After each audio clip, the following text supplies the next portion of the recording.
அந்த சாத்தானுக்கு பிடிக்காது, ஓடி போயிடுவான். பேசலாமா? ஹல்லேலூயா ஹல்லேலூயா ஹல்லேலூயா ஹல்லேலூயா. அக்கினியா இறங்குகிற ஆண்டவரே, உம்மை நன்றியோடு ஸ்தோத்திரிக்கிறோம் அப்பா. நீர் அக்கினியா ஒவ்வொரு பேரும் இறங்குகிறீரே, ஸ்தோத்திரம்.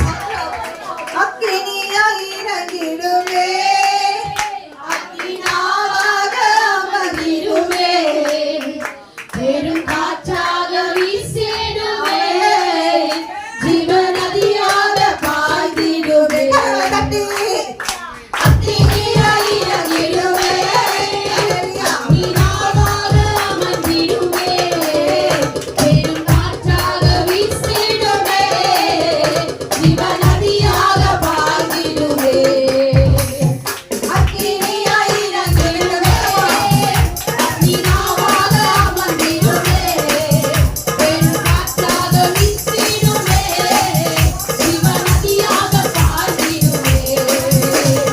அக்கினியா இறங்கிடுமே, அக்கினாவாக அமர்ந்திடுமே, பெரும் காற்றாக வீசிடுமே, ஜீவநதியாக பாய்ந்திடுமே.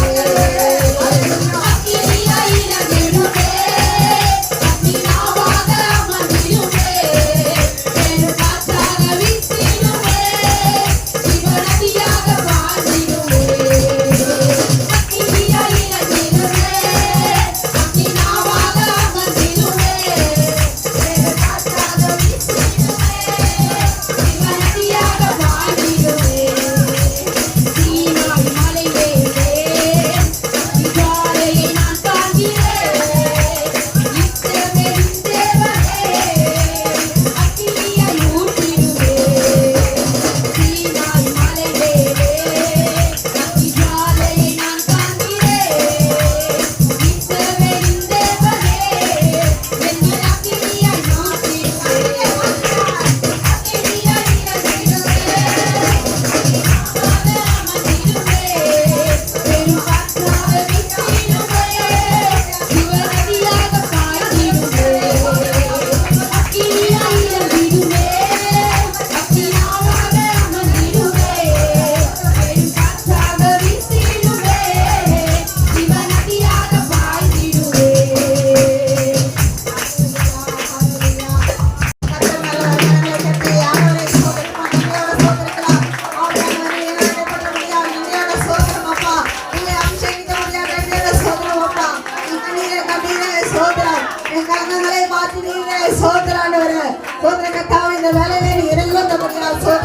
எங்கள் ஒவ்வொருவரையும் கத்தாவே ஆவினாலே அக்கினியால் நிரப்பணபடியால் சோதனைகளை கத்தாவே, இந்த அக்கினி ஒவ்வொரு வாரம் 10 இறங்கு கத்தாவே, இந்த பிள்ளைகள் சாட்சிகளாய் நிருபங்களாய் அப்பா இருக்க உதவி செய்யுங்க.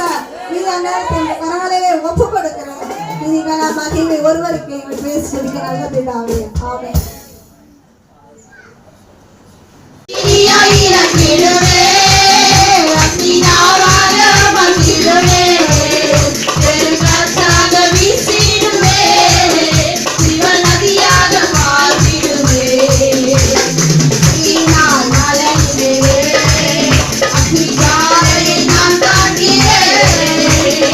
இஸ்ரவேலின் தேவனே, என்னை அக்கினியால் மாற்றிடுமே.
ஆசாரியனாக இருந்த அவருக்கு தான் இந்த மகள் பிறந்தார். பாருங்க, அந்த மீதியான் தேசத்து ஆசாரியன் என்றால் விக்கிரகத்தை வணங்குகிறவன், விக்கிரகத்திற்கு ஊழியம் செய்கிறவன். அப்பேற்பட்டவனுடைய மகளாக இந்த சிப்போரால் இருந்தார். இவர்களுக்கு அவர் ஆடுகளை மேய்க்கக்கூடிய அந்த வேலையை கொடுத்திருந்தார். ஆடுகளின் நிலைமை என்ன? ஆடுகளை குறித்து நன்றாக அறிந்திருக்க வேண்டும். அப்பேற்பட்டதான அந்த சிறப்பை ஆண்டவர் கொடுத்திருந்தார். அந்த ஊழியத்தை அவர் எடுத்து கொடுத்திருந்தார். அவர் ஆடுகளை மேய்க்கவும், அது சரியான நேரத்தில் தண்ணீர் தாகம் எடுக்கும்போது தண்ணீர் காட்டுவதிலும் அவர் சரியாய் பயன்பட்டார், நேர்த்தியாக நடந்து கொண்டார். அவருடைய ஊழியமே அதான். இன்னைக்கு நாம் ஆடுகளின் மேல் எப்படி இருக்கிறோம் என்பதை பிற்பாடு நான் உங்களுக்கு சொல்லுகிறேன். ஆதியாகமம் 25ஆம் அதிகாரம் 1-2 வசனங்களை நாம் வாசித்தோமானால்,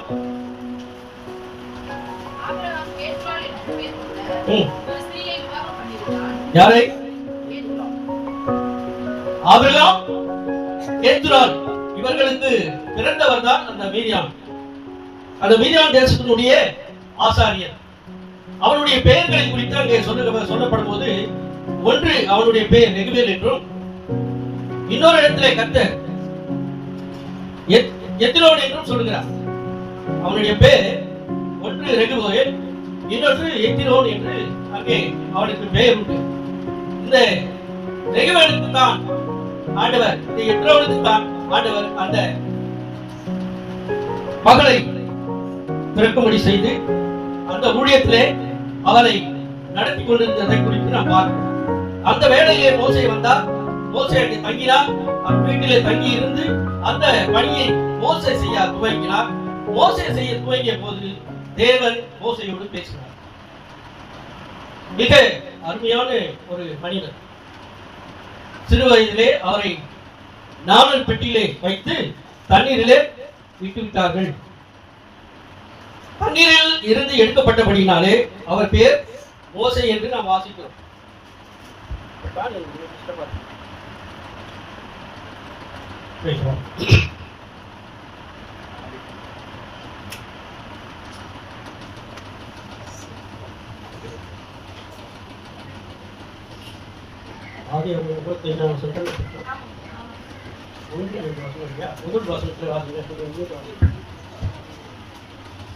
முதல் வசனம் வாசிங்களா?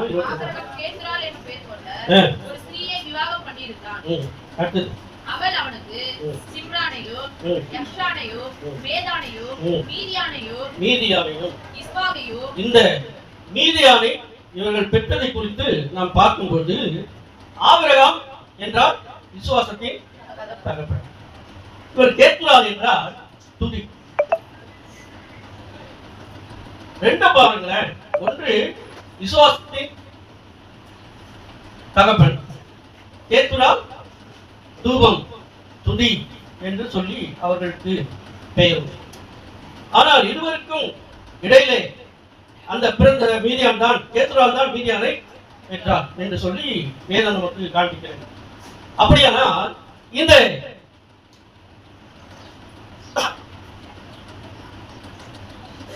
கேத்துராளுக்கு பிறந்த அந்த மீதியானுடைய மகனுடைய வாழ்க்கையிலே சிப்போரால் வருகிறார்.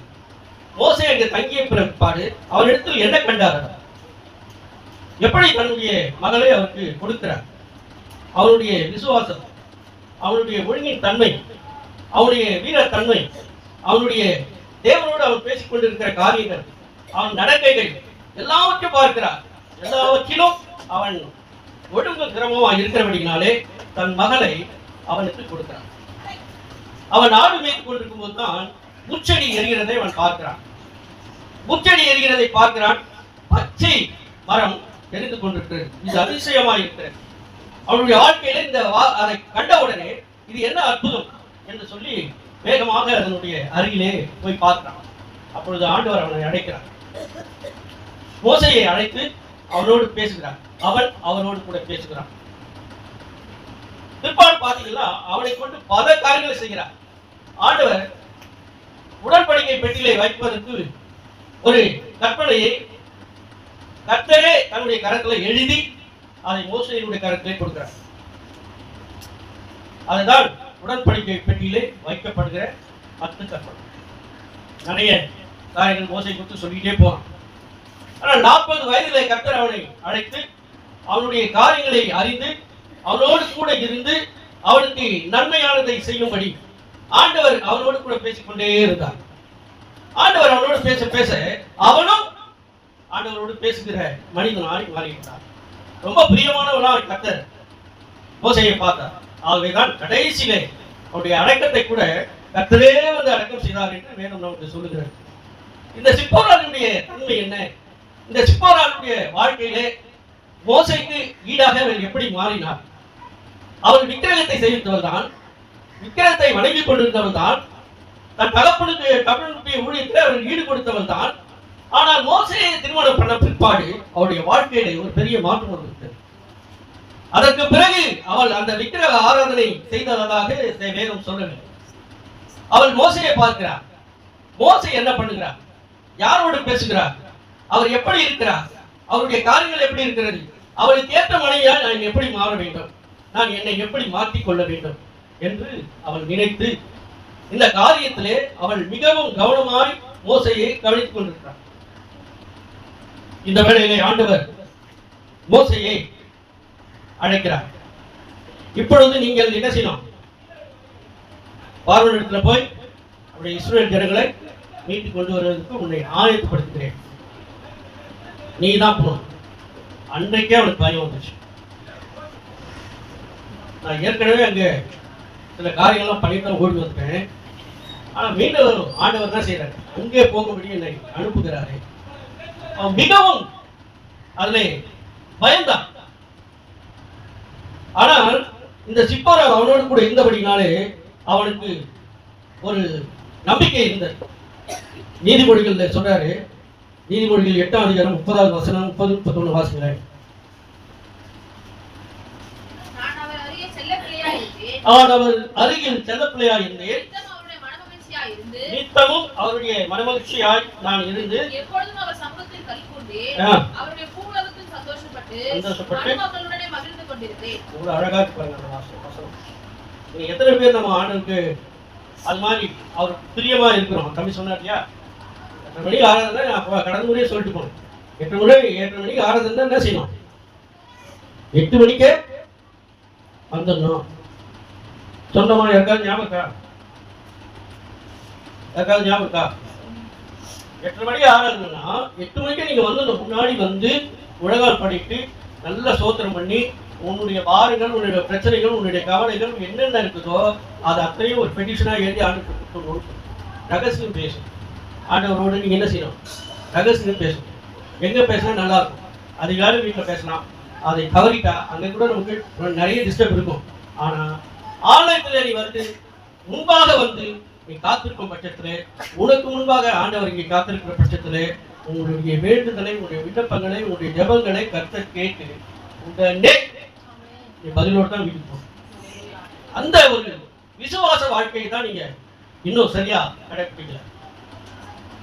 ஆனால் இந்த சிப்போரால் ஒரு விக்கிரகத்தை வணங்கி கொண்டிருந்தால், விக்கிரகத்துக்கு ஆராதனை செய்தால், தகன் தகப்பனோடு கூட விக்கிரகத்துக்கு வேண்டிய எல்லா ஊழியர்களையும் அவன் செய்தான். ஆனாலும் மோசையை அவன் மோசையோடு என்றைக்கு கர்த்தர் இணைத்தாரோ அன்றைக்கே அவனுடைய ஜீவியத்திலே அவன் வாழ்க்கையில ஒரு பெரிய மாற்றம்.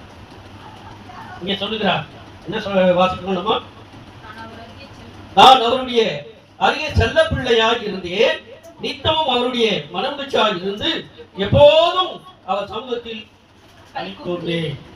எப்போதும் அப்படின்னா நம்ம யோசித்து பாருங்களேன். சந்தோஷம் தேவ சமூகத்தில் வந்தாதான் நமக்கு மகிழ்ச்சி, அந்த சந்தோஷம், அந்த களி கூடுதல் எல்லாமே நமக்கு இருக்கு. ஆனா நம்ம வீட்டுல இன்னைக்கெல்லாம் உட்கார்ந்து இருந்தா கூட இத்தனை சந்தோஷத்தை நம்ம காண முடியாது. தேவாலயத்துல வந்து தேவனுக்கு முன்பாக உட்கார்ந்து அவரை பாடி அவரை ஆராதிக்கும் பட்சத்திலே தேவன் நம்மையில இறங்கி நம்மை ஆசீர்வதிக்கிறவராக இருக்கிறார். ஆகவே செய்தியை காட்டிலும் ஆராதனை வேலை மிக முக்கியம். ஆராதனையிலே கலந்து கொள்வதுதான் நமக்கு ஆசீர்வாதம். அப்ப அந்த ஆராதனைக்காக முன்கூட்டியே வந்து என்ன செய்யணும்? ஆயத்தம் ஆகணும். நம்ம ஆயத்தமாகும். அவர் சொல்லுகிறார், நித்தமும் அவருடைய சமூகத்திலே நான் கழிப்பு மகிழ்ச்சியாக இருந்தேன். எத்தனை பெரிய வார்த்தை பார்க்கிறேன். அவன் விக்கிரகத்தை வணங்கியவன் தான், ஒரு ஆஸ்திரேலியனுக்கு பிறந்த மகள் தான். ஆனால் மோசே என்னும் நல்ல ஒரு தரிசனம் பெற்ற ஊழியக்காரனை அவர் திருமணம் பண்ணனால அவன் வாழ்க்கையே மாறி. அவர் அடுத்தபடியாக சொல்லும்போது சொல்றாரு, அவருடைய பூவுலகத்தில் சந்தோஷப்பட்டு எவ்வளவு சந்தோஷமா இருப்பாரு. அவருடைய சபைக்கு நீ வந்துட்டு இருந்தாலே இங்க இருக்கிற எல்லா ஜனங்களோடும் இதை காட்டில வெளியே போகும்போது இருக்கிற பாக்குற ஜனங்களையும் உங்க முகத்தை பார்க்கும்போது ஒரு பெரிய மகிழ்ச்சி. நீங்க சந்தோஷப்படுறீங்களா இல்லையா, அவங்க உங்களை பார்த்து சந்தோஷப்படுவாங்க. இல்லையா, நம்ம நினைச்சு கூட பார்த்துக்க மாட்டோம். இவங்க எல்லாம் வருவாங்க நம்ம வீட்டுக்கு நினைச்சு கூட பார்க்க மாட்டோம். அவங்க திடீர்னு வந்திருப்பாங்க. அவரை பார்த்த உடனே நமக்கு எப்படி இருக்கும், ஆனந்த கழிப்பு, மிகுந்த மகிழ்ச்சி. நான் நினைச்சு கூட பார்க்கல. கர்த்தர் நல்லவர், இவர்களை என்னோடு கூட காணும்படி செய்தார், மகிழ்ந்து கழிப்பு. அவன் அப்பேற்பட்ட ஒரு மகளாக அங்கே மாறிவிட்டார். ஆதியாகமம் 37ஆம் அதிகாரத்துல 28ஆம் வசனத்தை நாம் வாசிக்கலாம்.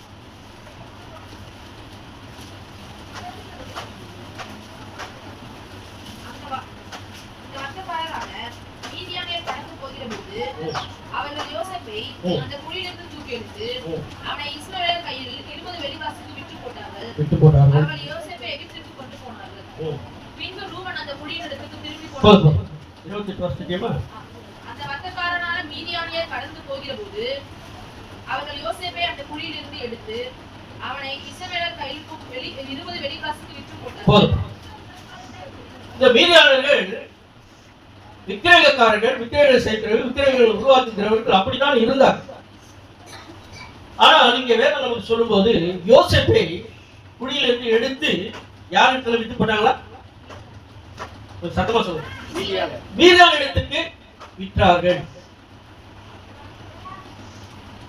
அவர்கள் பண வர்த்தகராய் மாறிவிட்டார். பண ஆசை வந்துவிட்டது. ஆகவே இந்த யோசேப்பை அவர்கள் கொண்டு வாங்கி பணம் கொடுத்து வாங்கினார்கள். திரும்ப யாருக்கு போய் விட்டார்கள்? இல்ல 36வது வசனம், எகிப்துல கொண்டு போய் 36வது வசனம் வாசிங்களேன். அந்த மீதியானியர் யோசேப்பை எகிப்திலே பார்வோனின் ராஜாவிடத்திலே போத்திபார் என்னும் அந்த மனிதனத்தை விட்டு போட்டார். வாங்கியதும் மீதியானியர்கள் தான், விற்றதும் மீதியானியர்கள் தான். அந்த யோசேப்பினுடைய சம்பவம் மிக அருமையான சம்பவம். படிக்க படிக்க படிக்க கேட்டே இருக்கலாமான்னு அவருடைய சம்பவம் மிக அழகா இருக்கும். அவரை வாங்கினார்கள், விற்றார். நமக்கு வேதம் சொல்லுகிறது, வேதத்தை என்ன செய்யலாம், வாங்கலாம் ஆனா விற்க கூடாது. பரிசுத்தத்தை வாங்கலாம் ஆனா விற்க கூடாது. அப்படிதானே நீதிமொழிகள் சொல்றதில்ல, நீதிமொழிகள் சொல்றாங்க. அப்போ பரிசுத்தத்தை விற்றார்கள் மீதியானியர்கள். அங்கே ஆண்டவர் எருசலேம் தேவாலயத்திலே புறா விற்கிறவர்களை கண்டு சவுக்கு எடுத்தார், அடிச்சு விரட்டினார். பரிசுத்தத்தை வாங்கு ஆனா என்ன செய்யற, விற்காதே. அங்கே புறா விற்கிறவர்களை அங்கே கவனமாய் அவர் பார்த்தார் இயேசு. அவர்கள் எல்லாம் சவுக்கு எடுத்து அடித்தார். அப்ப அவருக்கு எவ்வளவு கோவம் இருக்கு. ஆனா இன்றைக்கு நம்ம எப்படி இருக்கோம், நாம எப்படி விற்கிறதுலையும் வாங்குகிறதுலையும் கவனமாக இருக்க வேண்டும். பரிசுத்தம் காக்கப்பட வேண்டும். நம்முடைய வாழ்க்கையில பரிசுத்தம் இல்லை என்றால் நம்முடைய வாழ்க்கை தாறுமாறா போயிடும். அதை குறித்து பேசினா இன்னும் வேற மாதிரி போயிடும். அப்ப பரிசுத்தத்தை நம்ம வாங்கணும், விற்கவே கூடாது. பரிசுத்தத்தை காத்துக்கொள்ளணும். பரிசுத்தம் இல்லை என்றால் தேவனை ஒருவனும் தரிசிக்கவே முடியாது. என்னதான் விழுந்து விழுந்து விழுந்து ஒரு நாள் தவறாமல் வந்து ஆலயத்துல வந்து நீ ஜெபித்தாலும் கூட கர்த்தர் செய்ய மாட்டார், காத்துக்கொள்ள மாட்டார். எனக்கு தெரிஞ்சு அருமையான மகள் பாரிவத்துல வாழ்ற அக்காவுடைய மகள் பேர் மாதிரி பாபு போய் உங்க சித்தப்பா தான் சத்யா. அருமையான வாக்கு சத்யா, அது சுத்தமா நான் அந்த பிள்ளையை குறித்து மறந்துட்டேன். இப்போ இந்த வேலையில் அது ஞாபகம் வருது. ஒரு நாள் மாலையில நான் இங்கே வந்தேன். வந்துட்டு ஒரு 8 மணி இருக்கும் மேலே வந்தேன். சும்மா அதான் அந்த பிள்ளை தனியாக முழங்கால் போட்டு ஜோம் பண்ணி இருந்து ஒரே ஆச்சரியமாயிடுச்சு. மெதுவாக பார்த்து அப்படியே போயிட்டேன். இன்னொரு நாள் இங்கே தங்கிட்டேன். அதிகாலையில் பார்த்தா முழங்கால் போட்டு ஜோம் பண்ணி அந்த பிள்ளையை பார்க்கும்போது என் மனசுக்குள்ள நான் அனுபவிக்கிறேன். அன்றைக்கு நான் குடித்தேன். ஆண்டவரே, என்னுடைய சமூகத்தில் அதிகாலையில் வந்து காத்திருக்கிற இந்த பிள்ளை, மாலையில் இரவுலையில் வந்து ஜெபிக்கிற பிள்ளை, அப்படியானால் இந்த பிள்ளை கூட நீங்க இருக்கிறீங்கப்பா. இந்த பிள்ளையினுடைய இருதயத்தினுடைய நினைவுகளை நீங்க பார்க்குறீங்க. இந்த பிள்ளைக்கு வேண்டிய ஆசீர்வாதத்தை கொடுங்க. திருமண நாட்கள் வந்தது, பெண் பார்க்குறவங்களாம் வராங்க போறாங்க. அந்த பிள்ளை சொன்ன ஒரே வார்த்தை என்ன தெரியுமா? என்ன சொல்லியிருக்கு? தெரிஞ்சாதானே சொல்றேன். அந்த பிள்ளை சொன்ன வார்த்தை, எனக்கு காலுக்கு நகைலாம் போட்டு இந்த நகை அந்த நகைலாம் போட்டு என்ன செய்யறது? கல்யாணம் பண்ணி கொடுக்காதீங்க. யார் ஒருத்தர் நகையே போடாத பொண்ணு அவனுக்கு எடுக்கணும். அப்ப அந்த உள்ளத்தின் ஆழத்துல இருந்த கனவு, ஆசை, கர்த்தரோடு இந்த உடன்படிக்கையின் ஐக்கியம், அந்த பரிசுத்தத்தை காத்துக்கொள்ள அந்த பிள்ளை நினைத்தார். கர்த்தர் அதே மாதிரி அந்த பிள்ளைகளுடைய இருதயத்தினுடைய நினைவுகளை கேட்டறிந்து அப்படியே ஆசீர்வதிக்கப்பட்டார். மாப்பிள்ள வந்தாரு, பார்த்தாரு, கொண்டு என்ன வேணா சொல்றாங்க வீட்டுல. அந்த பொண்ணு நகை போடல, எனக்கு நகையே போடாத பொண்ணு தான் வேணும், பிடிவாதமா நீங்க கட்டினார். அந்த பிள்ளை அவன் பார்க்கும்போதெல்லாம், பாபு பார்க்கும்போதெல்லாம் எனக்கு பெரிய மகிழ்ச்சி. எப்பவுமே பாபு குறித்து நான் ரொம்ப சந்தோஷப்படுறேன். என் வீட்டுக்கு சில நேரத்தில் ஏசி ரிப்பேர் பண்ணுறதுக்கு வருவார். அவங்க நல்லா சுறுசுறுப்பான மனுஷன். டக்கு டக்கு டக்குன்னு ஓடுவாரு, ஓடியாரு, எடுப்பாரு, போன் வரும், எடுத்து பேசுவார். சொல்லுமா, ஆமாம்மா, முடிச்சிட்டமா, நல்லா இருக்குமா, சாப்பிட்டேமா, பாப்பா எப்படிக்கிறமா, எப்போ கேட்டாலும் அவர் வாயிலிருந்து நான் என்ன சும்மா போன் பண்ணிக்கிறேன். நானும் அப்படிதான் அதெல்லாம் சொல்றேன். அந்த பிள்ளை தன் மனைவி இன்னைக்கும் பேசுகிறேன். ஏன் தெரியுமா? சங்கீதம் 20:4 சொல்றாங்க, மன விருப்பத்தின்படி தந்தரடி, மன விருப்பத்தின்படி அதுதான் நடக்கும். ஒருவேளை சத்தியா அவரை மெத்தா நான் நினைக்கிறேன். ஆனா நான் பார்த்த விஷயம், பாபு ஒரு சிறு கடுகால் கூட அந்த பிள்ளைய அவர் வெப்ப மாதிரி பேசியதை நான் கேட்டதே. நானே என் முன்னாடி பேசுவேன், வந்தா என்ன பண்றேன் அப்படிதான் சொல்றேன். அப்படி போட்டு சொல்லுமா, அனுபவம் இருக்குமா, இதை முடிச்சுக்கமா, வந்துடுமா, நீ சாப்பிட்டேமா, பாப்பா எப்படி. அது போல இந்த அருமையான சிப்போரா அப்படிதான் இருந்தார். நம்மை போல அல்ல, அவருடைய வாழ்க்கை காரியங்களே வேறு. மிக அழகான ஒரு பறவை, மிக அழகான ஒரு பறவை. ஏன் அவங்க அப்பா பேர் வைத்த சிப்போரா? அவளை குறித்து என்னாகமம் 25ஆம் அதிகாரம் 6ஆம் வசனத்துல பார்ப்போம். அப்பொழுது மோசேயும் இஸ்ரவேல் புத்திரராகிய சபையார் அனைவரும் ஆசரிப்பு கூடார வாசலுக்கு முன்பாக அழுது கொண்டு நிற்கையில், அவர்கள் கண்களுக்கு முன்பாக இஸ்ரவேல் புத்திரரில் ஒருவன் ஒரு மீதியானிய ஸ்திரீயை தன் சகோதரரிடத்தில் அழைத்துக் கொண்டு வந்தார். அந்த ஆசாரியனாகிய ஆரோனின் குமாரனான எலியாசாரின் மகன் பினகாஸ் கண்டபோது, மீதியானிய ஸ்திரீயை தன் சகோதரரிடத்தில்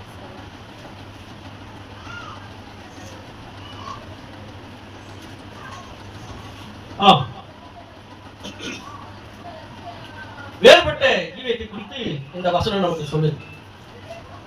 சிறப்பினர்கள் தான், ஆனால் யாரோடு இணைந்து விட்டார்கள்? மீதியானவரோடு இணைந்து விட்டார்கள். இவருடைய காரியங்கள் எங்க தொங்குதுன்னா பாருங்க, ஆபிரகாம் விசுவாசிகளின் தகப்பன், விசுவாசத்தில் வளர்ந்தவர், விசுவாச வாழ்க்கையை நமக்கு கற்றுக் கொடுத்திருக்கிறவர். ஆனால் இந்த கேத்துராலோ வேறு காரியத்திலே இருந்தாலும், ஆனால் இவள் மீதியானை பெற்றெடுத்த அப்படினாலே அந்த காரியத்திலிருந்து இவர்கள் விலகிவிட்டார்கள். ஈசாக்கு தனியா போயிட்டாரு.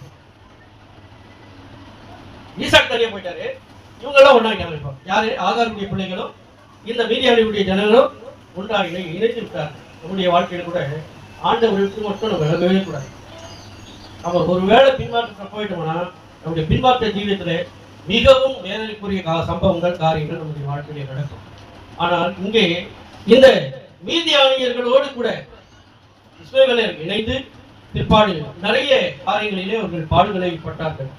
ஆனால் வேறு நமக்கு என்ன 31ஆம் அதிகாரத்திலே 2ஆம் வசனத்துல சொல்றார் ஆண்டவரே, அப்பொழுது மோசே ஜனங்களை நோக்கி, கர்த்தர் நிமித்தம் மீதியானியரிடத்தில் பழிவாங்கும் பொருட்டு உங்களில் அவர்கள் மேல் யுத்தத்திற்கு போகத்தக்கதாக மனிதரை பிரித்தெடுங்கள். என்ன அழகா சொல்றாங்க, மனிதரை பிரித்தெடுங்கள். இந்த ஊர்ல வர்றதுக்கு எவ்வளவு பேர் இருக்காங்க, எவ்வளவு மக்கள் இருக்காங்க. ஆனா கர்த்தர் என்ன செஞ்சார்? நம்மள வேறு பிரித்தெடுத்தார். மீதியானியரை பழிவாங்க என்றார். மோசேக்கு கடைசியா சொன்ன வார்த்தையா தான், நீ முதல்ல என்ன செய்ய, மீதியானிகள் எல்லாம் ஆட்சி அவங்கள பழி வாங்கணும். அந்த கட்டளை ஆண்டவர் மோசேக்கு கொடுத்தார். கடைசியா அதுதான் அவனுக்கு கொடுக்கப்பட்ட வார்த்தை. அதை அவன் செய்தால் அவனுடைய அடக்க ஆராதனையை கர்த்தர் செய்தார்.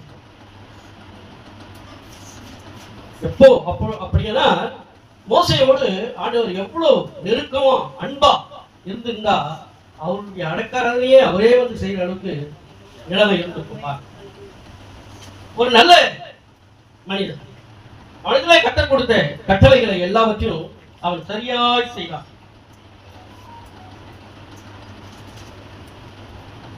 அவன் என்ன செய்தான்? போதும் மோசே ஜனங்களை நோக்கி, கர்த்தர் நிமித்தம் மீதியானியரை பழிவாங்க பொருட்டு கர்த்தர் மோசேக்கு சொல்லி, மோசே அந்த காரியத்தின் நிமித்தமாக தான் அங்கே எகிப்துக்கு கடந்து போகிறான். இந்த வார்த்தை வந்தது. அவன் உடனே சொன்னான், நான் இப்பொழுது எகிப்துக்கு புறப்பட்டு போக போகிறேன் என்று சொன்ன உடனே அந்த அழகான பறவை சிப்போரா சொல்லுகிறான், நானும் பிள்ளைகளும் உங்களோடு கூட வருவோம். ஆனா இவனுக்குள்ள ஒரு பயம் இருக்குது. நான் அங்கேருந்து தொட்டப்பட்டேன், வந்துட்டேன், மீண்டும் இங்க வந்து நிம்மதியா ஆண்டவரோட பேசிட்டு ஜாலியா நான் வாழ்ந்துட்டு இருக்கேன். ஆனா இப்போ என்ன மீண்டும் அங்க போக சொல்றாரு. இவனுக்குள்ளுக்குள்ளே ஒரு மிகப்பெரிய பயம், என்ன நடக்குமோ தெரியாது. ஆனாலும் நான் போய் தான் ஆகணும். அங்கே போய் ஆண்டவர் சொன்னபடி அந்த மீதியானியர்களை எல்லாரையும் அழித்து நான் என்ன செய்வேன்? ஆண்டவருடைய வார்த்தையை நிறைவேற்ற அவன் அங்கே போகும் காரியங்களை குறித்து நான் உங்களுக்கு சொல்லுகிறேன். சிப்போராவுடைய காரியம் 2 காரியங்களை நமக்கு மனதில் வைத்துக் கொள்ள வேண்டும். ஒன்று, அவள் ஒரு பறவை. அவளுக்கு அழகான சிறகுகள் கொடுக்கப்பட்டிருக்கிறது. அவள் கர்த்தரிடத்திலே போய் பறவைகளை குறித்து நமக்கு முதல்ல ஒரு காரியம் நம்ம முதல்ல நினைவாங்க. என்னன்னா, விதைக்கிறதும் இல்லை, அறுக்கிறதும் இல்லை, களஞ்சியத்தில் சேர்த்து வைக்கிறவர்கள் மத்திய 6ஆம் அதிகாரத்தில் கர்த்தர் சொல்றார். பறவை என்ன செய்யுமா? விதைக்கிறதும் இல்லை, அறுக்கிறதும் இல்லை, சேர்த்து வைக்கிறதும் இல்லை. ஆனால் அவைகளுக்கு பிழை கூட்டுகிறார். அவைகளுக்கு பரமபிதா எவ்வளவு அருமையான காரியம் பாருங்கள். அதைத்தான் ஆண்டவர் நமக்கு இங்கே சொல்லும்போது சொல்றார், பறவைகளை பாருங்கள், பறவைகளை நீங்கள் பார்த்து அதனுடைய காரியங்களை நீங்கள் கற்றுக்கொள்ளுங்கள். எறும்பிடத்திலே போய் பாருங்கள், அதனுடைய காரியங்களையும் நீங்கள் கற்றுக்கொள்ளுங்கள். ஆனால் இந்த பறவை குறித்து சொல்லும்போது சொல்றார், அது அப்படியே காலையில் அப்படியே பறந்து போயிடும், போயிட்டு அப்படியே எங்காவது அவருக்கு என்ன செய்யும்? ஆகத்தை கட்டளையிடுவார். அது நல்லா சாப்பிடும், மீதி கொண்டாந்து சேர்த்து வச்சிடும். அப்படிதானே? இல்ல, அது சேர்த்து வைக்கிற பழக்கமே இல்லைன்றார் ஆண்டவரே. அதானே வசனம். போயிட்டு சாப்பிடும், ஆனா அமைதியா ஒரு இடத்துல போய் என்ன செய்வான்? தன் சிறைகள் எல்லாம் அப்படியே அடக்கி வச்சுட்டு நிம்மதியா ஒரு இடத்துல இளைப்பார். அந்த இளைப்பார்த்தலை கர்த்தர் எல்லாருக்கும் கொடுப்பாரா அப்படின்னா இல்ல. மற்ற பறவைகளை குறித்து சொல்ல, காக்கை குறித்து சொல்றாரு. காக்கை குஞ்சுகள் தன்னுடைய ஆண்டவரை பார்த்து கத்துமா. காக்கை குஞ்சுகள் என்ன செய்வோம்? தனக்கு ஆதாரம் வேணும்னு கத்துவோம். உடனே காலத்தை புறப்பட்டு போகும். எங்க ஆகாரம் கிடைச்சாலும் கொண்டு வந்துட்டு குழுக்களுக்கு அந்த கூட்டில் இருக்கிற காகத்துக்கு ஊட்டிவிடும். ஆக காக குஞ்சுகள் கர்த்தரை நோக்கி பார்த்து கதறினாலும் அதற்காக கர்த்தர் ஆகாரத்தை சகோதரிக்கு கொடுக்குறார், சேர்த்து கொடுக்குறார். அவருக்காக என்ன செய்யும், தேடி போயிட்டு ஆகாரத்தை தின்னுட்டு கொண்டு வந்து தன்னுடைய குஞ்சுகளுக்கு பசியை ஆற்றிவிடும். காக்கை குஞ்சுகளை குறித்து சொல்றார், யோபுல சொல்றார். சரியா ஞாபகம் இல்லை, 20 அதிகாரம் 20 தெரியல. சரி விட்டுருவோம், அது வேண்டாம். என்ன சொல்றேன்னா, அதுக்கு சிப்போராளுக்கு ஒன்று பறவை, இரண்டாவது விசுவாச வாழ்க்கை. அதுக்கு ஒரு நம்பிக்கை உண்டு. நான் பறந்து போவேன், இப்போது இங்கேருந்து பறந்து போவேன், ஒரு இடத்துல உட்காருவேன், அங்கே தேடுவேன், எனக்கு ஆகாரத்தை கர்த்தர் என்ன செய்வார், ஆயத்தைப்படுத்தி வச்சிருப்பார். என்னோட நம்பிக்கை விசுவாசத்தை அந்த பறவை இடத்துல கற்றுக்கொள்ளலாம். நான் போவேன், எனக்கு ஆகாரம் கிடைக்கும், சாப்பிடுவேன், மீண்டும் வந்து என்ன செய்வேன், ஒரு இடத்துல அமைதியாக என்ன செய்வேன், எனக்கு இளைப்பாருவேன், ரெஸ்ட் எடுப்பேன். கர்த்தர் எனக்கு எல்லாத்தையும் படைத்து இப்போ ஆண்டவர் அந்த பறவை குறித்து நம்ம கூட பேசிட்டே இருக்கும். அதுதான் அவன் செய்தான். மோசே போறேன்னு சொன்ன உடனே சரி போய் வா, நான் எங்க அம்மா வீட்டிலே இருக்கிறேன். நான் என்ன செய்யறேன், எங்க அம்மா வீட்டில் இருக்கேன், நீ போயிட்டு உங்க வீட்டுலாம் முடிச்சுட்டு வா. நம்ம என்ன செய்யணும், வெளிநாட்டு போறோமா அப்படின்னா நான் கூட வரேன் அப்படின்வோம். வேணாம் நீ இரு, நான் போயிட்டு எல்லாம் பார்த்துட்டு உங்களுக்கு அங்கே ஒரு இடத்த ஆயத்தப்படுத்திட்டு உன்னை வந்து கூப்பிட்டு போறேன் அப்படின்னு திரும்ப சொல்லுவாங்க. சரி அது வரைக்கும் எங்கள் அம்மா வீட்டில் இருக்கேன், அது வரைக்கும் வந்து ஏன் என் அம்மா வீட்டில் இல்லை, மாலை வீட்டிலே இருக்கு, மனசு இல்லை. நான் சுத்தூரா சொல்றேன், நான் என் கூடவே வந்தேன், நானும் பிள்ளைகளும் கூட தான் வருவேன். போய்கொண்டே இருக்கிறார்கள், நடுவழியிலே ராத்திரி தங்குகிறார்கள். தங்கும்போது ஆண்டவர் பேசுறார்.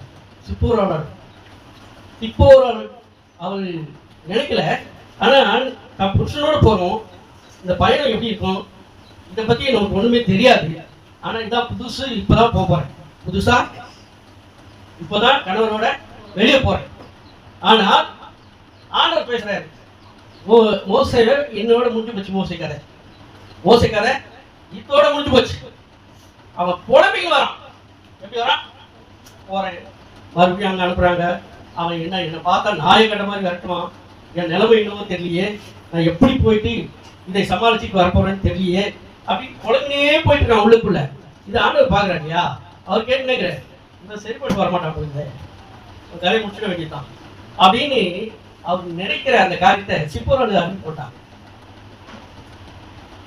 எப்படி முடியும், கணவர் நினைக்கிறத மனைவி வந்து உடனே தெரிஞ்சுக்கணும், தீர்க்க தரிசாவா இல்லை, அவனுக்குள்ள ஒரு விசுவாசம் இருந்தது. அந்த விசுவாசத்தை கர்த்தர் பார்த்தார். மாத்திரமல்ல, விக்கிரகத்தை ஆராதனை விட்டுட்டு தன் கணவனாகிய மோசே என்னெல்லாம் பண்றாரோ அதை பின்தொடர்ந்தார். அந்த ரகசியங்களை அவர் கற்றுக்கொண்டிருந்தார். ஆகவே கர்த்தர் பார்த்தார், இவள் ஒரு நல்ல விசுவாசி, இவள் ஒரு நல்ல விசுவாசி. அவள் விக்கிரகத்தை சேவித்தவள் தான், விக்கிரகத்தினுடைய தன் தகப்பனோடு கூட இருந்து எல்லாவற்றையும் செய்தவள் தான். ஆனால் இப்பொழுதோ அவள் எனக்கு பிரியமான மகன், அவர்கிட்ட இந்த ரகசியத்தை சொல்லணும். இப்போ உணர்ந்துட்டான். அங்க நைட்டு தங்குறாங்க, ஆண்டவரோட பேசுறா, ஆண்டவர் போராடுறாரு. இல்ல அவன் வந்து மனசுல இருமணம் உள்ளவன வரான். இருமணம் உள்ளவன் இப்போ இந்த வழிகளில் தான் நடக்குது, இருமணம் உள்ளவனுக்கு. ஆக இந்த கர்த்தரை அறிந்து சிப்போராள்கிட்ட இதை நினைவு கூட்டும் போது உடனே அவள் தன் பிள்ளையை எழுப்பி கொண்டு போய் விருத்த சேதனம் பண்ணார். தன் கணவன் காப்பாற்றப்பட வேண்டுமானால் ஆண்டவருக்கு பலி செலுத்தி ஆகணும், ரத்தம் சிந்தப்படணும், என்ன செய்யலாம் அப்படின்னு சொல்லி உடனடியாக தன் பிள்ளைகளை கொண்டு அவள் விருத்த சேதனம் பண்ணுகிறார். விருத்த சேதனம் பண்ணி முடிச்ச உடனே இப்போ ஆண்டவருக்கு கோபம் தணிந்து போச்சு, அவன் மேல இருந்த கோபம் தணிந்து போச்சு. தன் பிள்ளைகளை கூட்டிக் கொண்டு எகிப்துக்கு போயிட்டார், தன் மனைவி பிள்ளைகள். அங்கே நிறைய பாடுகள் இருக்கிறது, அதை குறித்து நாம் பார்க்கலாம். சங்கீதத்தில் ஒரு காரியம் விசுவாசத்தை குறித்து சொல்றார் ஆண்டவர். 55ஆம் சங்கீதம்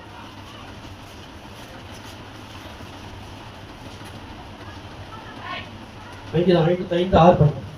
அப்பொழுது நான் எனக்கு புறாவை போல சிறகுகள் இருந்தால் நான் பறந்து போய் இளைப்பாறுவேன். தாவீது என்ன அழகா சொல்றாரு, ஆஹா எனக்கும் ஒரு சிறகுகள் இருந்திருந்தா நான் என்ன செய்வேன்? தேவனிடத்திலே பறந்து போய் இளைப்பாறுவேன். அவர் அந்த தாவீது கர்த்தரிடத்திலே அமர்ந்திருந்து அதிகமாக காத்திருந்து அவரோடு கூட நடந்தான், அவரோடு கூட பேசினான். அவர் சொல்றார், என் இருதயத்துக்கு ஏற்ற தாசன். தாவீது தவறு பண்ணதான், பயங்கரமான தவறு பண்ணிட்டான்.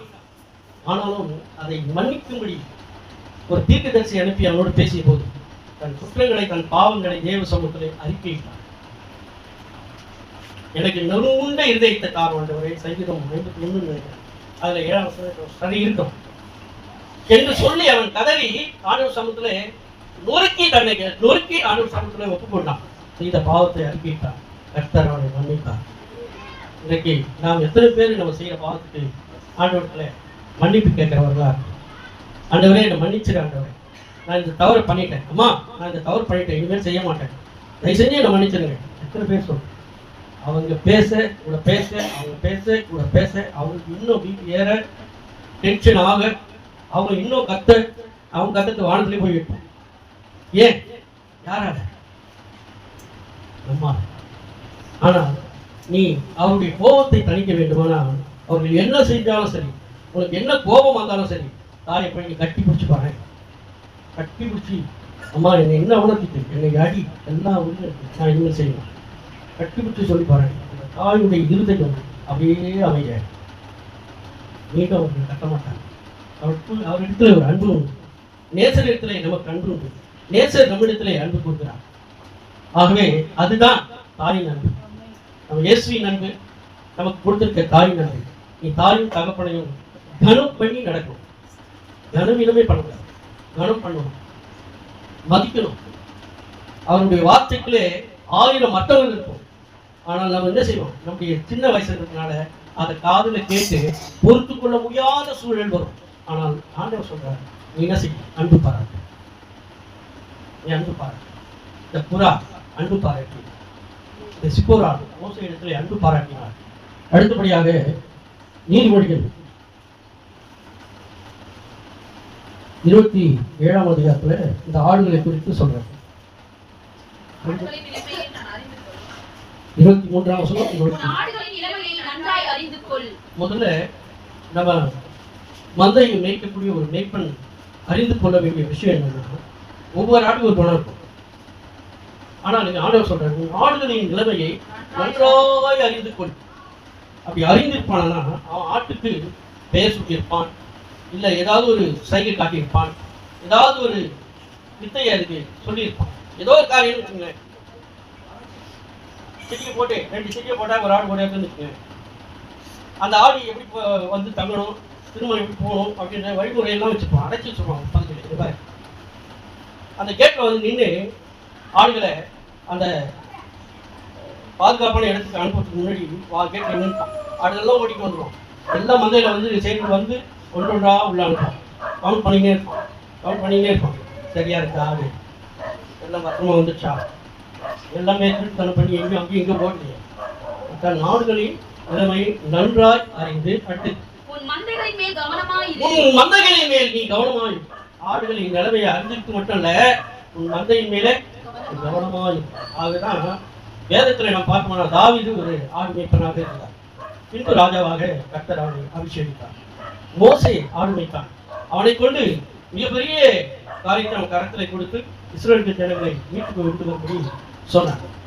இப்படி ஆண்டவர் வந்து முக்கியமான நபர்கள் எல்லாம் வேதத்துல பார்த்தோம்னா ஆடு மேய்க்கிற காரியங்களிலே அவர்களை பயன்படுத்தியிருக்காங்க. இந்த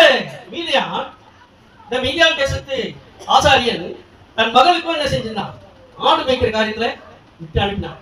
ஆடுகளை பார்த்துக்கோ, எப்படி அது நீ மேய்க்கணும், அதுக்கு எப்படி தண்ணி காட்டணும், எந்த நேரத்துல அதை கூட்டு போய் தண்ணி காட்டணும், அதுக்கு எங்கெல்லாம் கூட்டு போய் அதுக்கு ஆகாரம் கொடுக்கணும், எப்படியெல்லாம் அது கூட நீ இருக்கணும், அதை எப்படி அன்பு பாராட்டணும், அது உங்ககிட்ட எப்படி இருக்கும், இதெல்லாம் சொல்லி கொடுத்து ஆடு மேய்க்கிற காரியத்துல வச்சிருந்தார். ஆனா யாக்கோபு தன் மகளுக்கு என்ன செய்யல? ஆடு மேய்க்கிற காரியத்தை கற்றுத்தரல. அவன் ஊரெல்லாம் சுற்றி அவன் பேரையே கற்றுட்டான். அல்லையே சொல்லுவோமா? ஆனா இவளோ தன் ஆடுகளின் நிலைமை நன்றாய் அறிந்து அதன் மேல் கவனமாக இருந்தார். அப்புறம்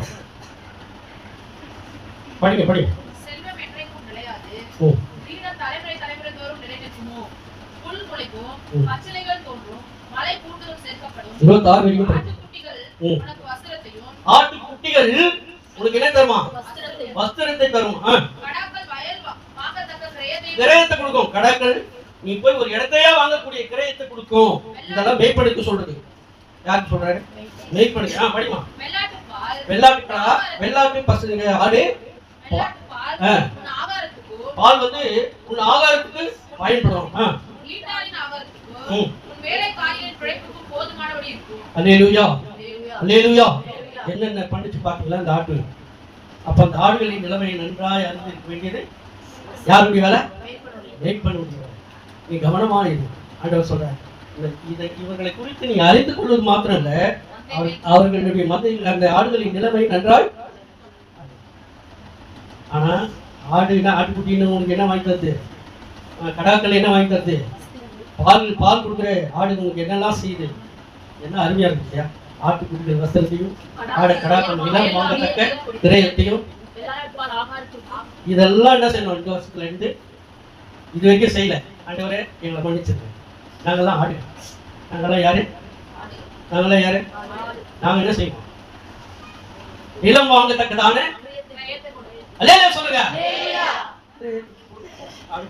ரேட்டு கொடுப்போம். நிலம் வாங்கத்தக்கதான அல்லேலூயா, அல்லேலூயா. என் மேய்ப்பன் என் மேல் அன்பா இருக்கிறார். ஆகவே நானும் அவர் மேல் அன்பா இருப்பேன். அவருடைய கண்களிலிருந்து கண்ணீர் வந்தார். என் கண்ணிலிருந்து ரத்தம் பாட்டு இருக்குல்ல, பழைய பாட்டு. என்ன யாருமே சினிமா பார்க்காத கம்மி. உன் கண்ணீர் நீர் வடிந்தால், ஐயோ சொல்லமா, எனக்கு கூட தெரியலமா. அல்லேலூயா. நமக்கு தெரியும் என்னத்துக்கு அதெல்லாம் இல்ல. நம்ம ஆணுடைய பிள்ளைங்க. நம்ம யாரு? ஆணுடைய பிள்ளைங்க. அன்னைக்கெல்லாம் சினிமா பாடம் பாடுறேன். கல்யாணத்துல பிள்ளைங்க பெரிய பிள்ளைங்க ஆகிட்டா அப்புறம் மைக்கெல்லாம் வந்து வேற மாதிரி இருக்கும். நைட்டில் பாட வச்சிருவாங்க. துணியெல்லாம் சுற்றிட்டு பாட தொண்டு கட்டிடும். ஆனால் இப்போ என்ன செய்யுது? தாளம் போட்டு பாட்டு கேட்டா காலை கையெல்லாம் என்ன செய்யுது? தாளம் போடுது. ஆனால் என்னோடு சொல்லுங்களேன், இயேசு என்னோடு.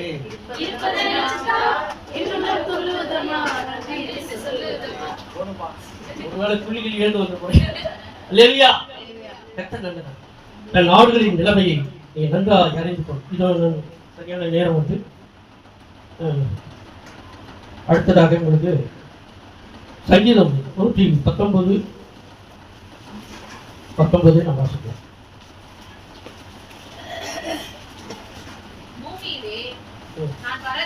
பூமியிலே நான் பரதேசி, தாவீது எல்லா நிலைகளிலும் அவன் சொல்லுகிறத, அவன் தாழ்த்துகிறத நம்ம வாழ்க்கையில கவனித்தாலே நம்மளுக்கு மிகப்பெரிய ஆசீர்வாதம். நான் பூமியிலே யாரா இருக்கிறேன்? பரதேசியா இருக்கிறாங்க. இந்த பூமியில அப்படிதான் நம்ம நினைச்சு வாழணும். நான் பெரிய ஆளா இருக்கிறேன், ஆண்டவரே என்னை உயர்த்திட்டீங்க. இல்ல, என்னை தாழ்த்து.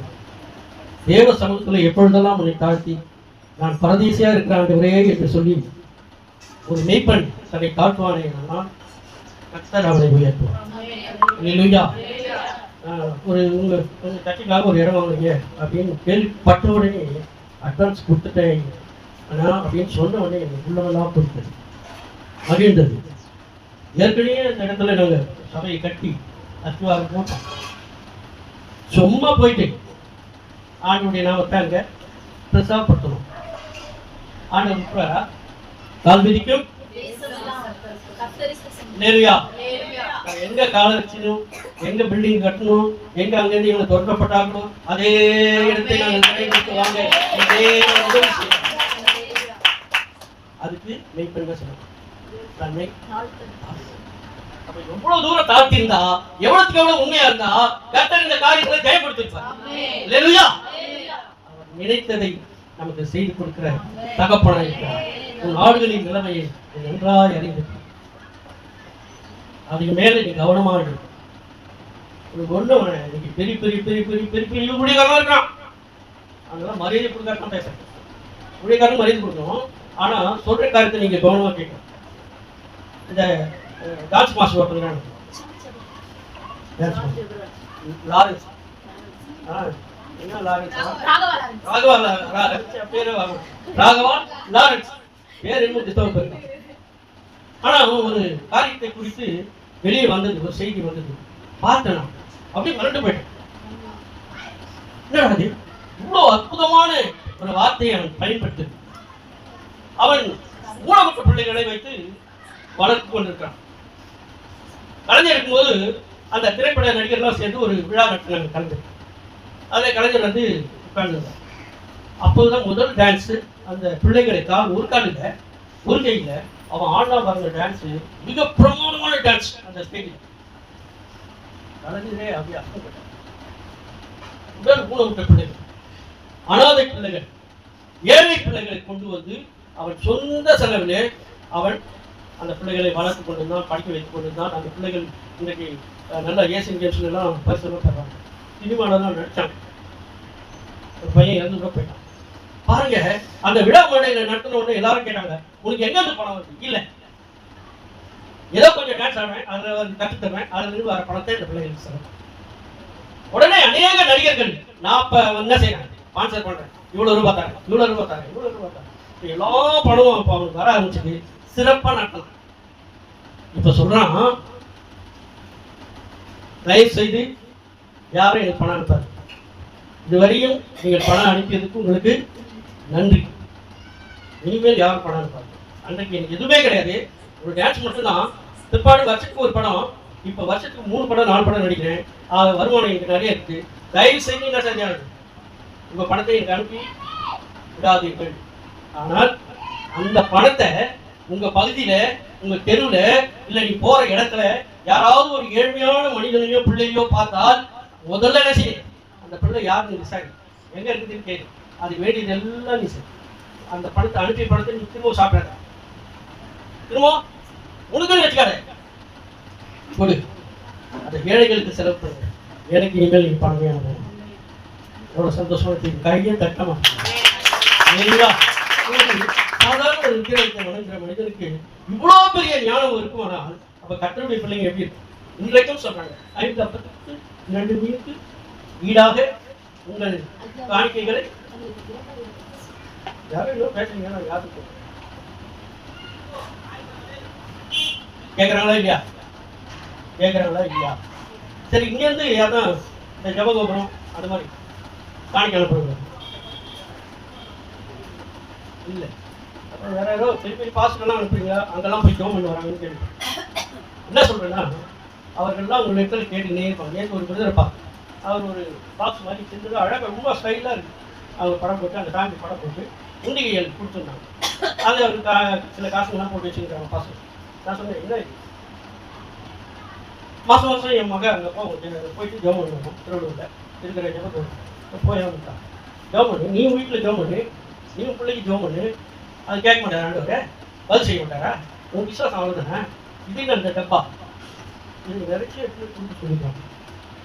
நான் சொன்னேன், அந்த மாதிரி ஊழியக்காரங்க செய்யாது. என்ன இல்லை, என்ன இல்லை அவர்கிட்ட?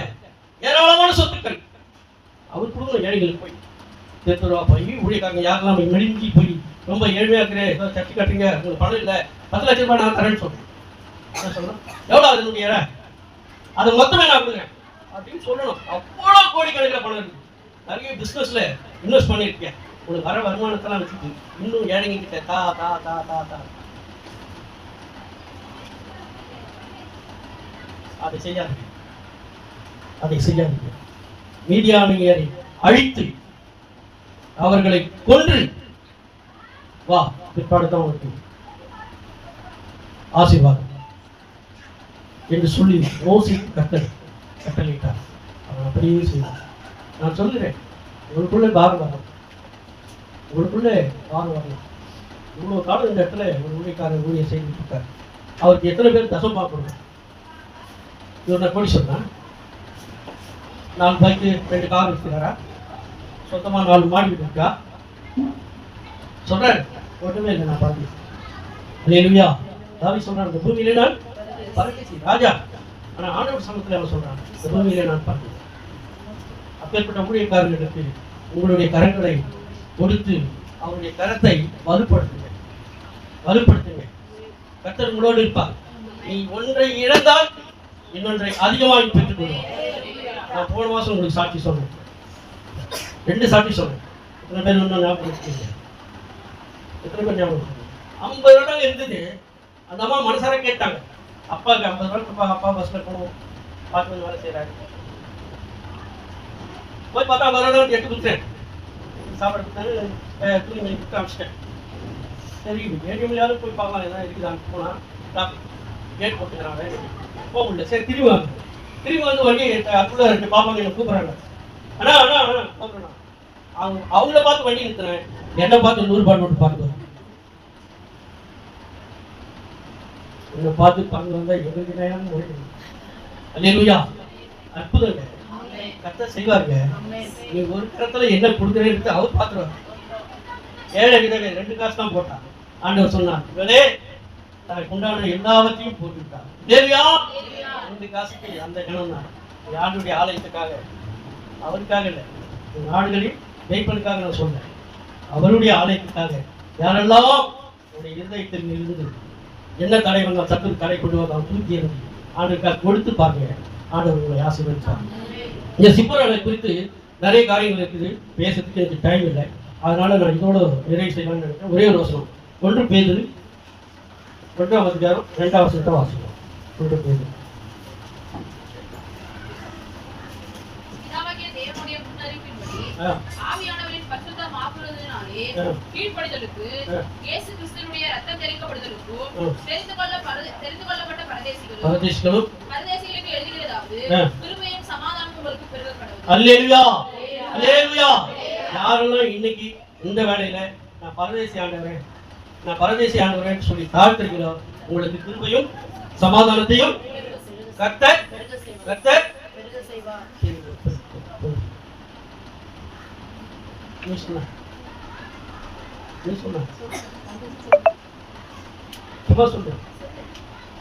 பரதேசி ஆண்டவரே அப்படின்னு ஒப்புட்டேன்னா கர்த்தர் ஒரு என்ன தருவாங்க, நீ சமாதானம் கேட்டா இப்ப இருக்கு. அதனால உங்களுக்கு கிருபையும் தருவார் ஆண்டவரே, சமாதானம் கேட்பார். இப்ப வயசு 22 ஆச்சா? இன்னும் 2 வருஷம் நீ காத்து கட்ட சமூகத்தை 24வது வயசுல உன்னை ஆசீர்வாதத்தை தொடங்கிடுவார். உனக்கு மிகுந்த ஆசீர்வாதம் இருக்கும். இந்த வீட்டிலேயே நீங்க செய்வார். கையை தட்டு லேலுயா சொல்லு. ஆமா சௌமியா எழுதி வச்சுக்கோ. இன்னும் 2 வருஷம் தான் உன் தலையை கர்த்தர் நிமிர பண்ணுகிறார். அல்லேலூயா அல்லேலூயா. உனக்கு கிருபையும் சமாதானத்தை கர்த்தர் கட்டளை எடுக்கிறார். நான் சொல்லல எதனால தெரியல, உன்னை பார்த்து நான் கேள்விப்பட்டேன். அல்லேலூயா. அது உனக்கு சொல்றேன். ஆண்டவர் 2 வருஷத்துல உனக்கு கிருபையும் சமாதானத்தை கொடுத்து உன் தலையை நிமிர பண்ணி உன்னை வாழாக்காமல் தலையாக்கி நீயோ கிணாகாமல் மேலாமல் நீ சரீரத்துல எல்லா கேடுகளும் நீங்கிவிடும். கர்த்தர் அனுமதிக்கிறார். அல்லேலூயா. கர்த்தர் தாமே இந்த வார்த்தைகளை நமக்கு ஆசீர்வாதம் கொடுப்பார்கள். இதனுடைய தொடர்ச்சி கர்த்தருக்கு சித்தமானால் நான் உங்களோட இன்னும் தெளிவாக இதுக்கு மேலதான் சப்ஜெக்ட். அவன் எப்படி இருந்தா, எங்க போனா, மோசையோட போன பிற்பாடு அவருக்கு வந்த காரியங்கள் என்ன, அதுல இருந்து அவரு மோசையை சொல்றாரு, எங்க எகிப்துல இருந்து மூர்க்கமாட்சி பார்வனுக்கும் மோசைக்கும் இந்த மூர்க்கமான டைம்ல அவர் சொல்றாரு, மனைவியை பார்த்து நீ பிள்ளைகளை கூட்டிட்டு உங்க அம்மா வீட்டுக்கு போய் அம்மா வீட்டுக்கு போகணும்னு எல்லாருக்கும் ஆசை. ஆனா தன் கணவனுடைய பணியில ஊழியத்தில விட்டுட்டு போன்னு சொன்ன உடனே அவன் உடனே கீழ்படுத்தார். நம்ம வீட்டுல இருக்கிற பொண்ணு சொன்னா, நீ போய் நாளைக்கு இருந்துட்டு வரேன், நீங்க எங்கேயே உங்க பொண்ணு நான் போய் நாளைக்கு காலை வரேன்னு சொல்லிட்டேன். நான் உன்னை விட்டுட்டு இருக்கவே மாட்டேன். ஆனா இருப்பாங்க, அப்படிதானே? ஆனா அவர் கீழ்படுத்தார். அப்படியே போனா அவருடைய வெற்றிகரமான காரியங்கள் வந்து கேள்விப்பட்டார். இடையில வந்து அவர் இணைந்து கொண்டார். ஒரே பெண்ணும் பருவத்திலே வந்து மீண்டுமாக அவனோடு கூட இணைந்து அப்படின்ற சம்பவம்லாம் இருக்கிறது. ரொம்ப அழகா இருக்கும் கான்செப்ட். கடைசியில தான் ரொம்ப நல்லா இருக்கும்.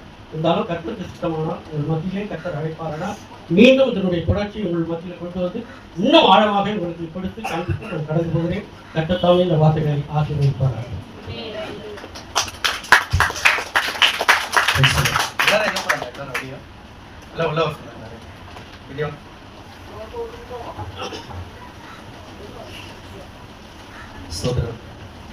ஹல்லேலூயா. எத்தனை பேருக்கு இந்த செய்தி ஆசீர்வாதமா இருந்துச்சு? சிப்போராலை குறித்து நான் சிப்போராளை குறித்து ரெஃபரன்ஸ் பைபிள்ல பார்க்குறேன், ஒரு விளக்கமும் தரவே இல்லை. சிப்போராளை குறித்து ஒரு விளக்கமும் தரவே இல்லை. பைபிள்ல வந்து சிப்போராளை குறித்து நிறைய இடத்துல சொல்லப்படவே இல்லை. ஆனா அவனுடைய சரித்திரம் எவ்வளவு பெருசா இருக்கு பாருங்க. ஆமென். சிப்போராள் என்பது ஒரு பறவை தான் எனக்கு தெரியுமே. ஆமென். பைபிள் காலேஜில் சொன்னாங்க, நான் மறந்துட்டேன். ஆனா சிப்போராள் என்று அர்த்தம் என்னன்னா, அவள் ஒரு பறவை என்று அவள் பேருக்கு அர்த்தம். அவள் பறவை அல்ல, அந்த பேருக்கு அர்த்தம் பறவை என்ற அர்த்தம். ஆமென். நல்ல